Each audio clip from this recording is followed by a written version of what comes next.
한자로 아버지를 뜻하는 아비부라는 한자가 있죠. 이 아비부는 두 손에 도끼를 들고 있는 형상을 본뜬 글자라고 얘기합니다. 그러니까 이렇게 팔이 이렇게 있고요.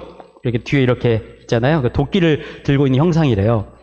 아버지가 도끼를 들고 있다. 무슨 의미일까요? 옛날에 아버지들은 밖에 나가서 뭘 해왔죠? 사냥을 해가지고 왔습니다. 그러니까 도끼를 들고 가서 사냥을 해온 아버지.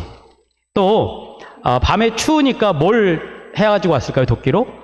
땔감을, 나무를 해서 땔감을 가지고 왔죠. 그러니까 땔감을 해오신 아버지. 그래서 이 도끼 근자를 아비부에 이렇게 보태보면요, 도끼를 뜻하는 도끼부라고 이렇게 글자가 만들어져요. 이걸 이렇게 우리가 생각해 보면 아버지들이 도끼를 들고 가서 양식도 가져오죠. 그리고 밤에 잘 수 있는 따뜻함도 주죠. 그리고 이 도끼를 들고 그냥 그것만 한 게 아니고 밖에서 맹수가 달라들거나 또 혹은 적들이 쳐들어왔을 때 그 도끼로 적들과 싸워 이길 수 있는 무기도 되는 거죠. 그러니까 아버지는 도끼를 들고 가족을 지키기도 한다라는 겁니다. 그러면 도끼 든 아버지는 말하자면 우리들의 담벼락이 되기도 하고요. 성의 문과 같은 성문 역할을 하는 것이 아버지다라고 우리들이 얘기할 수 있습니다. 여러분, 그러니까요, 남자분들을 우습게 여기지 말라. 우리는 도끼를 든 아버지와 같은 역할을 하고 있는 분들이 아버지고, 사실은 아버지만 그런 게 아니고 요즘은 어머니들도 밖에서 일을 하시는 분들이 많으니까 이런 도끼 든 부모의 모습, 그것이 이 한자에 나와 있다라는 거죠.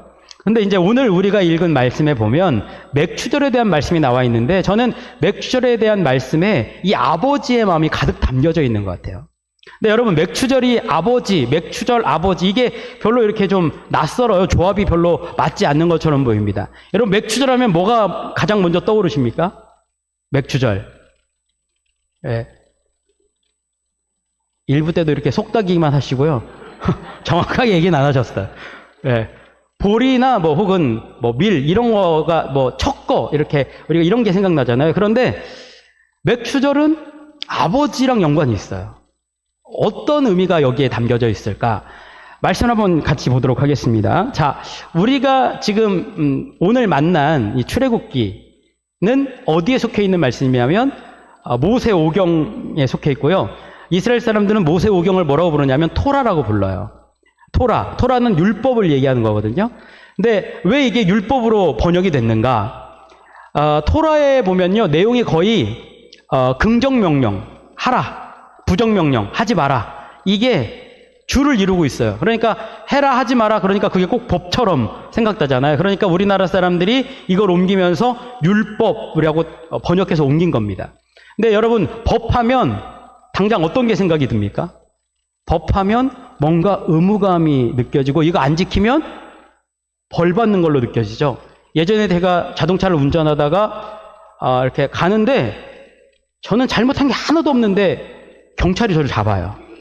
그래서 제가 차를 세우고 경찰 아저씨가 저한테 창문을 내리라고 그래서 창문을 내리고 왜 저를 세웠냐고 억울한 듯이 쳐다봤죠. 그랬더니 신호를 위반했대요. 전 신호를 위반한 적이 없어요. 다만 노란불일 때 갔을 뿐이죠.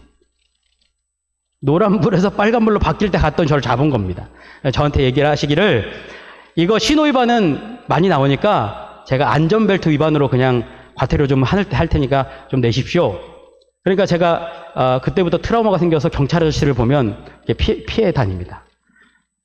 제가 이제 우스갯소리를 말씀드렸지만 법하면 지키면 벌 받을 것 같은 그런 생각이 들어요. 그래서 여러분, 율법으로 해석을 해놓으니까 이 토라의 본래 의미를 우리들이 놓칠 때가 많이 있어요. 여러분, 토라는 우리말로 하면 뭐에 가깝냐면 연애 편지에 가까워요. 그러니까 사랑의 가르침, 연애 편지에 가깝습니다. 예를 들면 이런 거예요.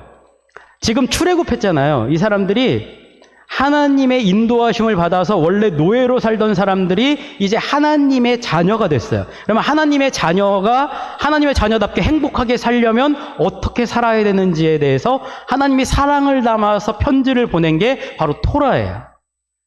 예를 들면 이런 거죠. 여러분들이 시집 가기 전에 전날 밤에 사랑하는 아버지가 딸을 불러놓고 뭐라고 얘기할까요? 여러분, 사랑하는 아버지가 딸한테 시집 보내면서, 야, 너 시집 가가지고 아침에 7시에 안 일어나면 이름 적힌다. 너 이거 남편 밥 맡아주면 남편이 벌 준다. 뭐 이런 식 얘기를 할까요? 사랑하는 딸을 시집 보낼 때는요, 사랑을 담아서 정말로 주고 싶은 이야기를 주는 거예요. 그러니까 여러분, 토라는 어떤 얘기인가? 바로 하나님의 사랑의 편지가 담겨져 있는, 사랑의 연애 편지. 그게 바로 토라예요. 근데 그 토라의 한 중심에 뭐가 있냐면 바로 맥추절이 있습니다. 자, 그래서 오늘 맥추절 말씀 16절 한번 보시죠. 맥추절을 지키라. 이는 내가 수고하여 밭에 뿌린 것의 첫 열매를 거둠이니라. 수장절을 지키라. 이는 내가 수고하여 이룬 것을 연말에 밭에서부터 거두어 저장함이니라. 라고 얘기를 하고 있습니다. 그래서요, 이 맥추절이라는 원래 뜻은요, 수확의 절기라는 뜻이에요. 그러니까 수확이 시작됐다, 추수 시작됐다 라고 하나님이 종을 땅 치시는 겁니다. 그런데 종을 땅 치신 다음에 맥추절에 해야 될 일에 대해서 하나님이 말씀을 하셨어요. 맥추절에 뭘 해야 되는가? 여러분 17절 한번 보세요. 내 모든 남자는 매년 3번씩 주 여호와께 보일지니라 라고 말씀을 하고 있습니다. 그러니까 여러분, 맥추절에 해야 될 일이 뭐라고요? 하나님 앞에 나와서 하나님 앞에 보이래요. 근데 여러분, 수확을 할 때, 추수를 할 때 추수를 그냥 하면 되지. 추수하기 위해서 뭐 절차가 필요한가요? 제가 이제 농촌에 있어 보니까 농촌에 수확하는 계절이 오잖아요. 수확하는 계절이 오면 저한테 한 번도 어떤 장로님이 전화해가지고 목사님, 저 이제 수확합니다 하신 적이 없어요. 그냥 수확하고 그냥 수확을 시작하면 돼요. 그러니까 하나님께서 수확을 하는데, 야, 니네 앞에 나와서 뭘 해라, 제사를 드려라, 뭘 해라, 절차를 얘기하셨는데 왜 이렇게 절차를 얘기하셨는가? 수확을 그냥 하면 되지. 그게 이상하다라는 거죠. 왜 그러셨을까? 여러분, 이제 이스라엘 사람들이요, 지금 어디에 있습니까? 광야에 있어요. 광야에 있는 동안에, 여러분, 광야에서는 이 사람들이 어떤 생활을 하죠? 텐트를 쳤다가 이동하라 그러면 텐트 걷어가지고 또 이사 가야 돼요. 그러면 여러분, 짐이 많으면 좋을까요? 적으면 좋을까요? 짐이 적을수록 좋습니다. 이사를 많이 해보신 분들은 알아요. 이사를 많이 하면 짐이 적은 게 좋습니다. 짐이 적어야 잘 이동할 수 있습니다. 근데 이동을 할 때에 이들이 먹을 거는 누가 주셨죠? 하나님이 만나와 메추라기로 주셨어요. 입을 것은요, 하나님이 주셨어요. 쉴 곳도 하나님이 주셨습니다. 그러니까 누가 많이 가졌냐, 누가 조금 가졌냐 비교할 필요가 있을까요, 없을까요? 없어요. 맨날 똑같은 옷 입고 있는데 누가 옷이 더 좋으냐 그 따질 게 무슨 필요가 있겠습니까? 먹을 것도 다 똑같이 먹어요. 그러니까 비교할 필요가 없다라는 거죠. 그런데 이제 이들이 지금 어디를 가고 있는 거죠? 가나안을 향해 가고 있습니다. 가나안은요, 농경사회입니다. 정착하고요, 집을 갖게 되고요, 집이 생기면 뒤에 뭐가 있을까요? 창고가 있어요. 곡식을 거두고 나면 곡식을 많이 거둔 사람들은 창고에 곡식을 쌓아놓겠죠. 그러면 추수 때가 딱 돼요. 추수가 돼가지고 곡식을 얻어가지고 이제 창고를 쫙 얻어놓고, 그런 다음에 사람들이 추수 때가 되면 뭘 볼까요? 추수 때가 되면 참 사람들이 희한한 게, 내가 추수한 걸 보면 되잖아요. 그런데 누가 추수한 걸 보죠? 남이 추수한 걸 봐요. 여러분, 우리 아이들이 대학 시험을 딱 보고 나서, 대학 시험이 딱 끝나고 나면 딱 어디에 전화를 합니까? 같이 공부했던 엄마들한테 전화를 해요. 그 집 어떻게 됐어? 라고 물어봅니다. 우리 아이 대학 간 것보다 남의 아이 대학 간 게 더 중요해. 왜냐면 같이 떨어지면 상관이 없는데, 우리 집은 떨어졌는데 저 집이 붙으면 배가 아프기 시작하거든요. 배만 아픈 게 아니고 이제 그러면 그 집은 이제 파탄이 납니다. 쉬운 문제가 아니에요. 하나님께서 가나안 땅에 들어가면 비교하고 경쟁할 사회가 펼쳐질 거라는 것을 잘 알고 계셨던 겁니다.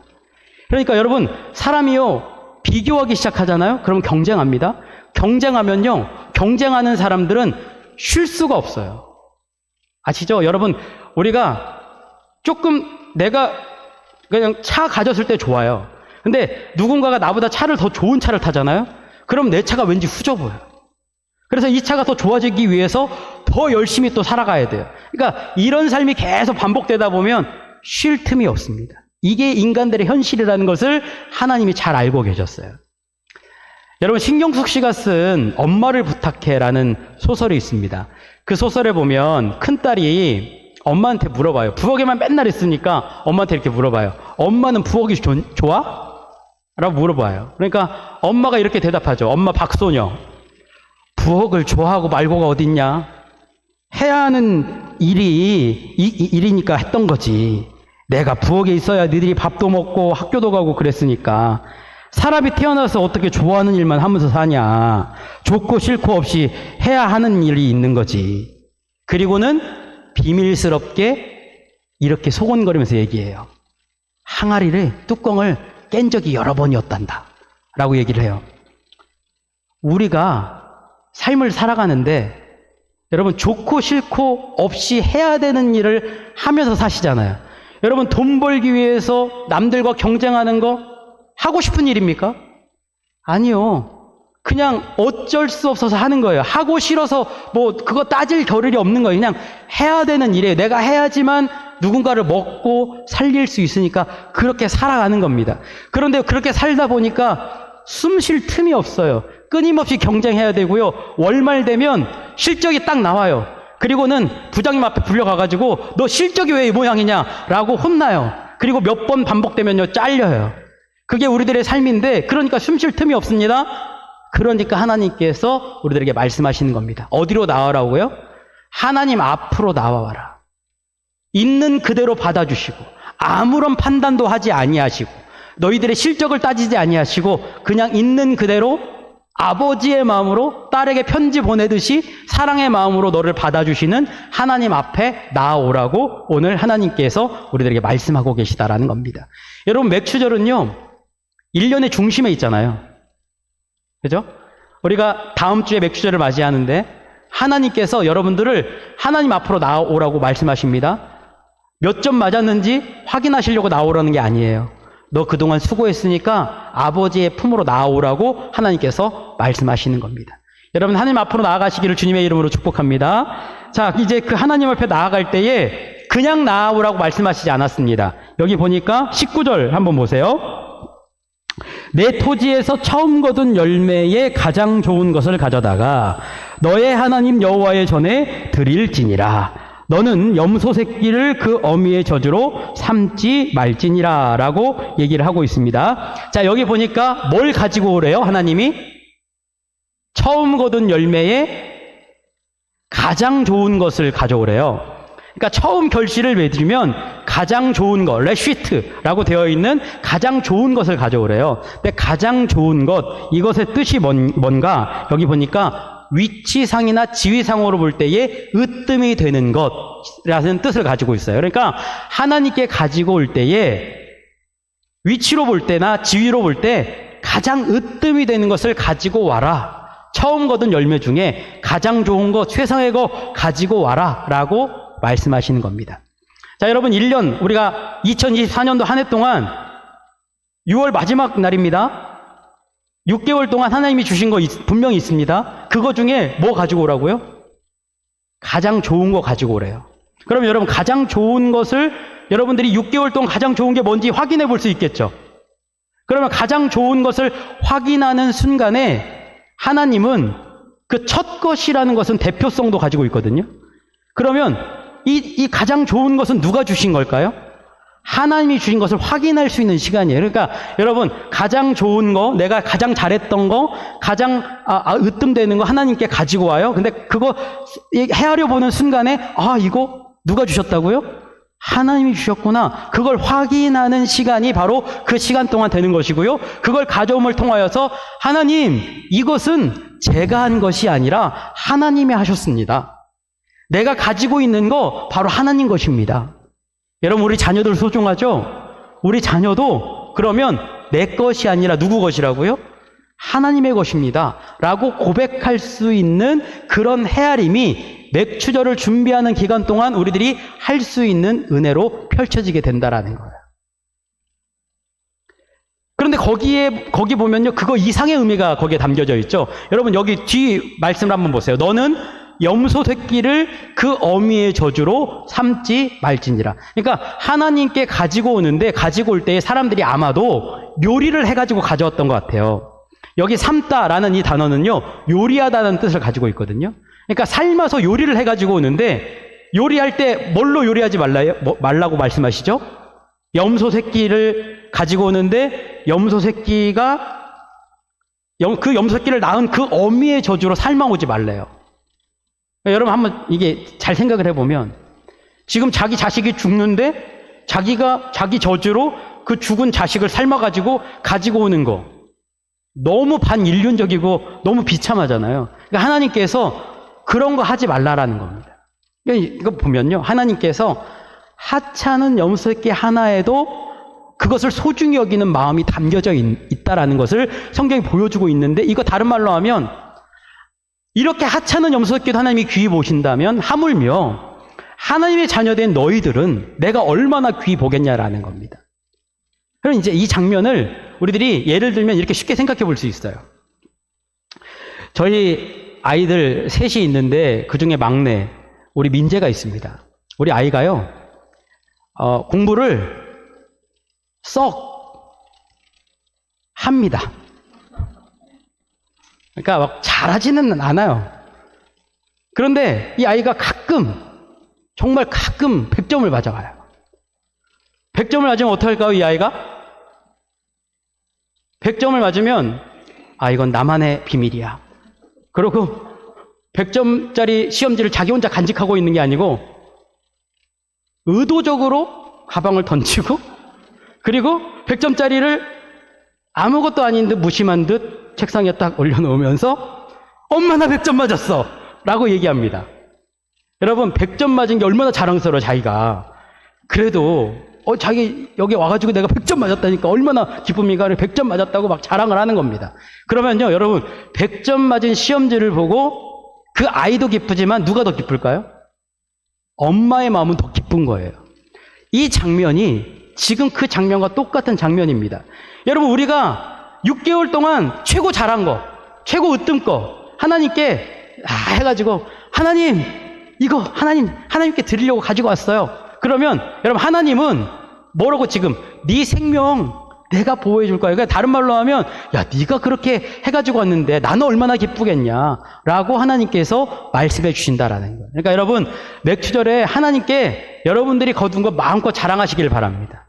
하나님 이거 제가 100점 맞았어요. 100점짜리 시험지 들고 오는 겁니다. 남들이 알아주지 않아도요 하나님 보시면 돼요. 하나님께서 그거 가지고 오시면 네 생명은 내가 책임져 줄 거야. 하찮은 생명도 내가 이렇게 소중히 여기는데 네 생명은 말할 것도 없지. 너는 내 소중한 딸이야. 내 소중한 아들이야. 라고 말씀해 주시는 은혜가 맥주절에 펼쳐질 것이다 라고 하나님께서 지금 말씀해 주고 계시는 겁니다. 자, 그렇기 때문에 하나님께서 이렇게 말씀하세요. 20절 21절 한번 보시죠. 내가 사자를 내 앞서 보내어 길에서 너를 보호하여 너를 내가 예비한 곳으로 이르게 하리니 너희는 삼가 그의 목소리를 청종하고 그를 노엽게 하지 말라. 그가 너희의 허물을 용서하지 아니할 것은 내 이름이 그에게 있음이니라 라고 말씀을 하십니다. 자, 하나님께서 하나님 앞에 100점짜리 들고 나와왔는데 그들에게 말씀하시는 겁니다. 야, 그런데 내가 너희들에게 뭘 보내주신다고요? 사자를 보내주신대요. 여러분 이 사자는 어흥거리는 사자가 아닌 거를 여러분들이 아셔야 돼요. 이 사자는 원어로 보니까 말라카라고 되어 있어요. 말라카라는 뜻은요 보호자라는 뜻입니다. 하나님께서 이스라엘 민족에게 보호자를 보내주신대요. 근데 이 보호자에게 하나님께서 마지막에 보니까 뭘 두셨다고요? 내 이름이 그에게 있음이니라. 그러니까 하나님께서 사자를 보내셔서 너희들을 지켜주시는데, 너희를 보호해 주시는데 그에게 뭐가 있어요? 하나님의 이름이 있대요. 근데 여러분 하나님의 이름을 나중에 저희가 시리즈로 공부할 시간이 있겠지만 하나님의 이름에는요 하나님의 능력이 드러납니다. 하나님의 인격이 드러납니다. 하나님의 전 존재가 드러납니다. 하나님의 임재가 하나님의 이름에 나타나 있어요. 그러면 하나님의 이름이 내재해 있는 하나님의 보호자, 사자, 이 사람은 다른 말로 하면 하나님을 나타내는 하나님의 인격이다, 하나님의 임재다라고 우리들이 얘기할 수 있다라는 겁니다. 자, 여러분, 이스라엘 민족이 광야 생활하는 동안에 낮에는 뭘로 인도하셨죠? 구름 기둥으로 인도하셨습니다. 밤에는 불 기둥으로 인도하셨어요. 자, 그러면 낮에 사람들이 햇볕이 쨍쨍 내려지는데 구름이 쫙 오면서 그늘이 쫙 져요. 그러면 구름을 딱 보면서 사람들이 어떻게 느꼈을까요? 하나님이 우리와 함께 하시네? 야, 저기 봐. 하나님이 우리와 함께 하셔. 라고 얘기했겠죠. 밤에 추워졌는데 불기둥이 쫙 임해요. 불이 쫙 보면서 사람들이 뭐라고 얘기했을까요? 야, 불을 봐라. 하나님이 우리와 함께 하셔. 하나님이 우리를 보호해 주셔. 라고 얘기했겠죠. 그러니까 하나님 앞에 나오는 사람들에게 하나님께서 지금 말씀하시는 겁니다. 내가 사자를 보내줄 거야. 너희들을 보호해 줄 거야. 너희들에게 내가 언제나 함께 해줄 거야. 가는 데마다 너희들이 나의 보호하심을 보게 될 거야. 라고 하나님께서 지금 말씀을 해주시는 겁니다. 자, 그러니까 이 보호하심을 통하여서 우리들은 그러면 하나님의 보호하심을 통해서 내가 하나님과 함께하는 인생이라는 것을 깨닫게 된다라는 거죠. 자, 그러면 여러분 잘 생각해 보십시오. 여러분들이 오늘 예배 가운데 이렇게 나오셨어요. 예배 나오셔가지고 제 얼굴 보셨죠? 왜 이렇게 낯설게 얘기를 하세요? 제 얼굴 보셨죠? 여러분 오늘 같이 예배 드렸죠? 여러분 예배 드리는 이 순간에 우리들이 하나님 앞에 나왔잖아요. 하나님이 말씀하시는 겁니다. 야, 이게 바로 하나님의 보호하심이야. 이게 바로 하나님의 은혜로 말미암아 우리들이 예수님의 핏값으로 인하여서 우리들이 구원받은 은혜로 말미암아 여기서 예배 드릴 수 있게 된 거야. 그러면 우리들은 내 인생을 이제 내 노력이나 내 시각으로 바라보는 것이 아니라 누구의 시각으로 바라볼 줄 알게 되냐면 하나님의 시각으로 바라보게 된다라는 거예요.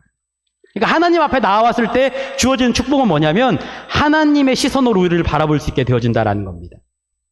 여러분 이력서를 쓸 때 이력서에 뭐 붙이죠? 사진을 붙입니다. 여러분 이력서에 사진을 붙일 때 어떤 사진을 붙이십니까? 잘 나온 사진, 여러분 이력서 사진 붙이면서 이라고 해가지고 사진 하시는 분 보셨습니까?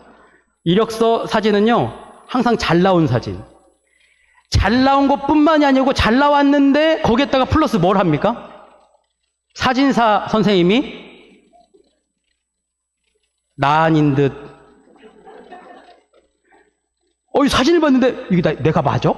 라고 느낄 정도로 엄청나게 보죠. 제 눈은 원래 이렇게 생겼는데 눈을 이렇게 만들어가지고 크게 난가? 이렇게 만들어준다고요. 근데 우리들은 그 사진을 딱 내밀면서 뭐라고 얘기합니까? 접니다 라고 얘기합니다. 근데 그 사진은 사실 나를 정확하게 드러내지를 못해. 아무리 사진을 찍어도. 여러분 사진을 정확하게 찍어도요 내가 나를 정확하게 드러내지 못하는 것은 사진은 피사체가 어떻게 돼 있어요? 거꾸로 바뀔 수밖에 없어요. 여러분 우리가 거울 보죠. 오늘 아침에 다 거울 보고 오셨습니다. 그죠? 거울 보시면서 어떤 생각 드셨습니까? 그런 생각. 우리 다 알고 있는 그런 생각을 하고 왔습니다. 자, 그런데 거울을 볼 때 여러분 우리가 내 얼굴이 그런 것처럼 생각이 되잖아요. 근데 여러분 거울에 비친 내 얼굴은 정확하게 내 얼굴입니까? 아니에요. 반대로 틀어져 있기 때문에 얼굴을 제대로 볼 수가 없어요. 심리학자들이 얘기합니다. 사람들이요 거울을 보듯이 사람들이 자기를 인식할 때 어디에 자꾸 자기를 비춰보냐면 다른 사람에게 자기를 비춰본다는 거예요. 제가 가끔 착각할 때가 있어요.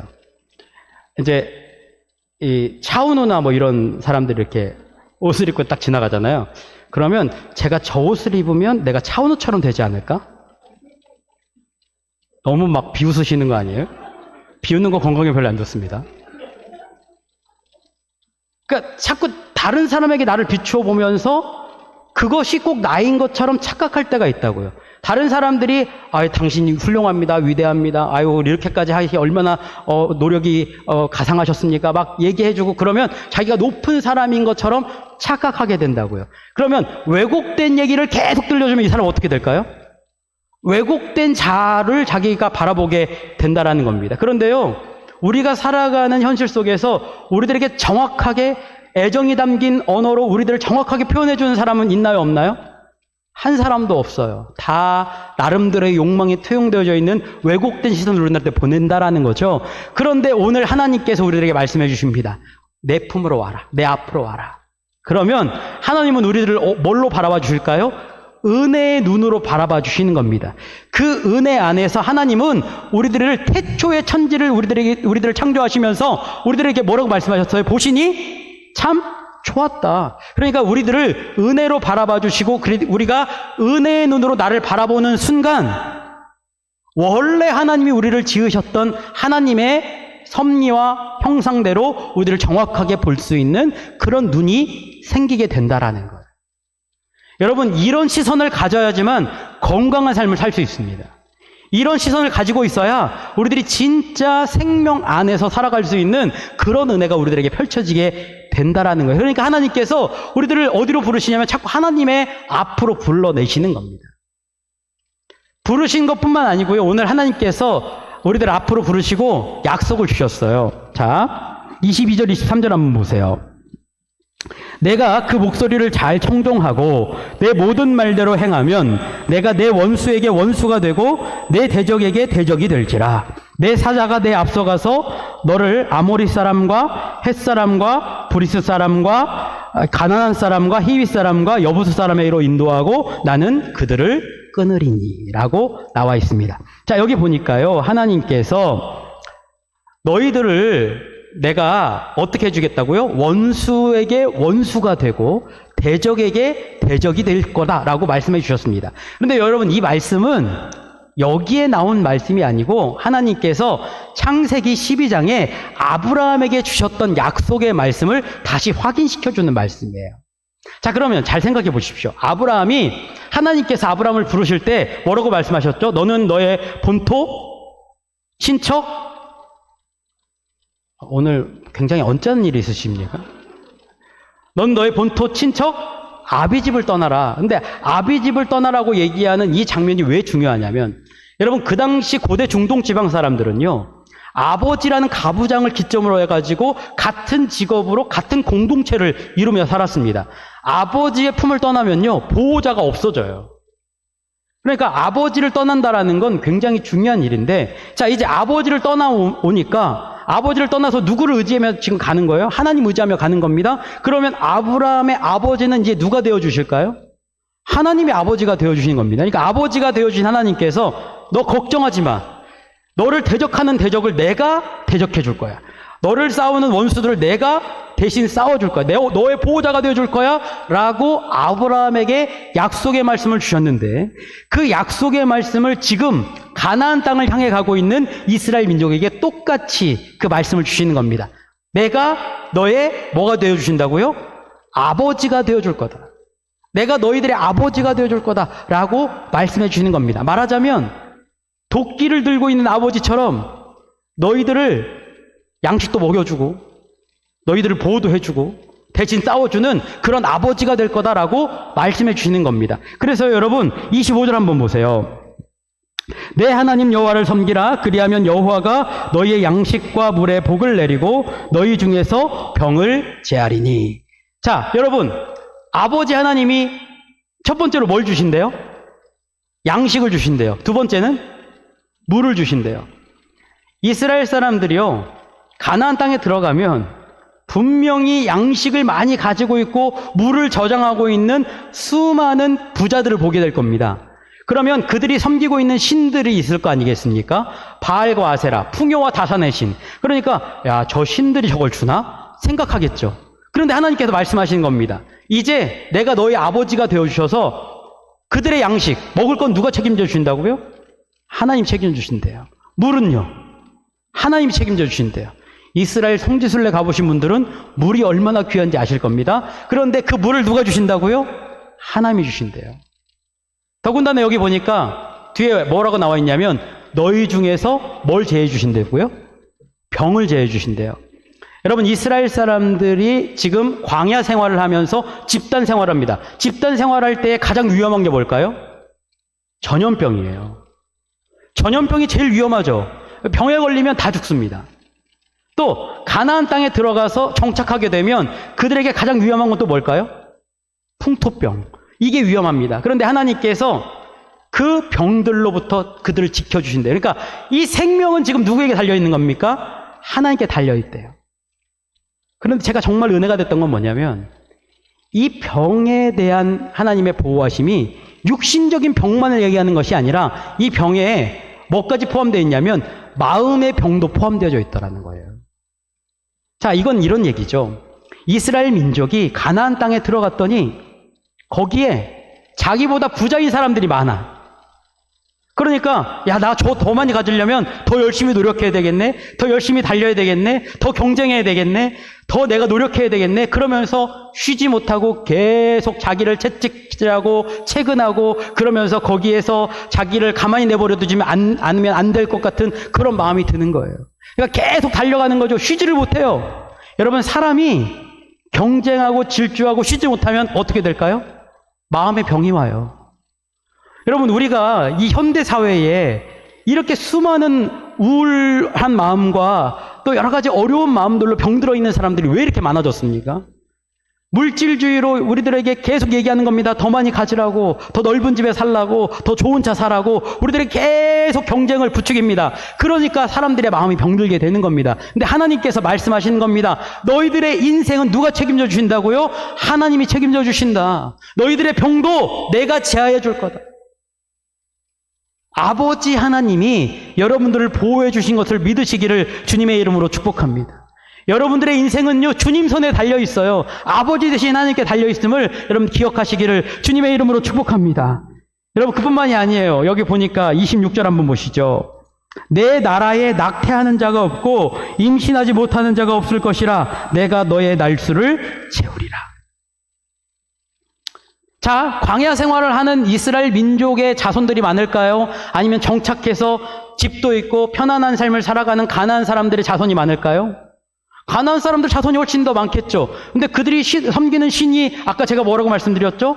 다산과 풍요의 신. 그러니까 아세라 신, 뭐 이런 신들, 가나안 신들 보면요, 여자 젖가슴을 상징하는 이 가슴이 여러 개 있는 신으로 등장해 있는 모습들을 많이 발견하게 돼요. 그러니까 이들이 거기 가면 그런 유혹에 빠지겠죠. 아, 저 사람들이 섬기는 신을 섬기면 우리 노동력을 대변해주는 아이들이 많아지겠네. 아, 우리가 아이들이 많아지면 우리가 잘 살겠네. 이런 착각을 할 수 있다라는 거죠. 그런데 하나님께서 말씀하시는 겁니다. 자손은 누가 책임진다고요? 하나님이 책임져 주신대요. 여러분, 여러분들의 자녀는요, 하나님이 책임져 주신 줄로 믿으시길 바랍니다. 내 노력으로 되는 게 아니에요. 여러분, 헬리콥터 아무리 타도요, 따다다다 다녀도요, 여러분들의 자손을요, 여러분 자녀를 내가 다 100% 컨트롤할 수가 없어요. 이미 내 손을 떠났습니다. 여러분, 타고르 시인이 얘기했잖아요. 내 자식은 활을 떠난 활시와 같다. 그러니까 내가 시위를 당겨요. 그러면 활이 어떻게 돼요? 내 품에서 떠나가요. 그러니까 아이가 태어나는 순간부터 아이들은 점점 나에게서 어떻게 될까요? 멀어져요. 여러분, 한번 화살 쏘면 돌이킬 수 있나요? 못 돌이켜요. 쏜 화살은 내 뜻대로 안 돼요. 바람의 영향을 받습니다. 풍경 영향을 받습니다. 그렇게 될 수밖에 없어요. 그런데 여러분, 이 모든 풍경과 모든 환경을 주관하시는 분 누구십니까? 하나님이세요. 그러니까 내 자손, 내 자녀의 문제는요, 나에게 있는 게 아니에요. 하나님께 달려 있습니다. 하나님께서 그러니까 말씀하시는 겁니다. 내 앞으로 나와. 내가 너의 아버지가 되어줄 거야. 내가 네 인생을 책임져 줄 거야. 내가 너와 함께 해줄 거야. 너를 보호해 줄 거야. 그러니까 나한테 와. 그러니까 사랑 편지를 보내면서 딸아, 아들아, 내가 너를 이렇게 사랑하고 있어. 내가 너의 생명을 너무 귀히 여기고 있어. 너무 질주하지 마. 너무 다른 박질하지 마. 내 품에 와서 좀 쉬어. 그렇게 말씀하고 있다라는 거예요. 프랑스 철학자 중에요, 데카르트라는 철학자가 있어요. 여러분, 데카르트, 이 사람 명제가 있죠. 뭐죠? 화장실에 엄청 많이 써 있죠. 나는 생각한다. 고로 존재한다. 화장실에 엄청 많이 써져 있습니다. 나는 생각한다, 고로 존재한다. 이 데카르트는요, 평생 결혼을 안 하고 독신으로 산 것으로 유명하죠. 근데 이 데카르트가 결혼을 안 했지만 사랑했던 여인이 있긴 해요. 하녀였던 엘렌장이라는 이 여자와 사랑을 해가지고 딸을 낳습니다.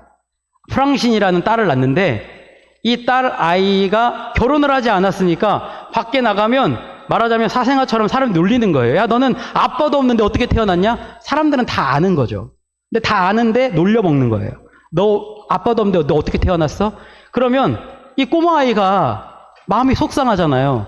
그러면 집에 쪼르르 달려와가지고 데카르트가 프랑신을 엄청 이뻐했대요. 그래서 아빠 데카르트한테 가가지고 이제 무릎에 딱 엎드려가지고 우는 거예요. 아빠 품에 안겨가지고. 아빠, 사람들이 아빠 없다고 저 놀려먹어요. 어떻게 하면 좋겠어요? 막 아빠한테 막 얘기를 하면 이 데카르트, 데카르트를 따르는 사람들을 일컬어서 카르테시아라고 얘기할 정도로 사람은 기계와 같다. 합리주의자거든요. 그런 사람도 이 딸 프랑신을 딱 안고 프랑신을 향하여서 따뜻한 말을 전해줬다고 얘기를 하는데 그때 데카르트가 웃으면서 그렇게 얘기했대요. 너 사람들한테 이 이야기 한마디만 들려주면 사람들이 한마디도 못할 거야. 그러면서 귀에 대고 코기토 에르고숨, 코기토 에르고숨이라고 들려줬다 그래요. 이게 무슨 얘기냐면 나는 생각한다, 고로 존재한다. 이 이야기 들려주면 사람들이 누구의 이야기예요 이게? 그 당시 이 철학계를 주름잡던 데카르트라는 사람의 이야기라는 걸 누구든지 다 알 수 있기 때문에 딸이 가가지고 코기토 에르고숨 하면 얘는 사실 말하진 않지만 얘는 데카르트의 딸이구나라는 것을 알 수 있기 때문에 데카르트가 사랑하는 프랑신에게 그걸 들려줬다라는 거예요. 그래서 프랑신이 사실은 5살에 성혈이라는 병으로 죽게 되거든요. 데카르트가 엄청 슬퍼했대요. 그래가지고 얼마나 슬퍼했는지 이 프랑신이랑 똑같이 닮은 인형을 만들어가지고 여행 가방에 넣고 또 그 품에 안고 속주머니에 넣고 다니기도 했다고 그러죠. 스웨덴 왕비가 이 데카르트를 불러가지고 스웨덴까지 가는데 배를 타고 가는데 배가 풍랑을 만났어요. 그때 사람들이 왜 풍랑을 만났는가? 그때 당시 사람들은 미신을 믿으니까 막 뒤진 거예요. 근데 데카르트의 품에서 뭐가 나왔어요? 프랑신의 인형이 나온 거예요. 이것 때문에 우리가 어려움 당했다 그래가지고 그 프랑신의 인형을 바다에 던져버렸다고 하죠. 얼마나 슬퍼했는지 모른다고 합니다. 그런데요, 그것 때문에 그런지 어쩐지 모르겠지만 데카르트가 그 일이 있은 후에 얼마 되지 않아서 폐렴으로 죽게 돼요. 이렇게 합리주의자이고 피 한 방울 나오지 않을 것 같은 이 거대한 석학이 딸 프랑신 때문에 자기의 철학적인 사고도 포기할 만큼 이 프랑신을 미신처럼 자기의 마음에 품고 그 사랑으로 프랑신을 품고 다녔던 이 데카르트의 모습. 정말 아이러니하지 않습니까? 그런데요, 데카르트만 그런 게 아니에요. 여러분, 찰스 다윈 알죠? 또 욕구 이론을 창시했던 메슬로우라는 사람도 아시죠? 이 사람들 역시 딸이 태어나고 난 다음에 자기들의 이론을 수정했다라는 기록이 나와져 있어요. 그러니까 이렇게 철저한 석학들마저도 사랑하는 아이, 사랑하는 딸들 앞에서는요, 꼼짝도 못하는 거예요. 저는 오늘 이 말씀을 보면서 하나님께서 우리를 아버지로 오늘 우리들 가운데 오셔서 말씀하시는 겁니다. 내 전 존재를 걸었어, 너희들한테. 나의 모든 걸 줄 거야.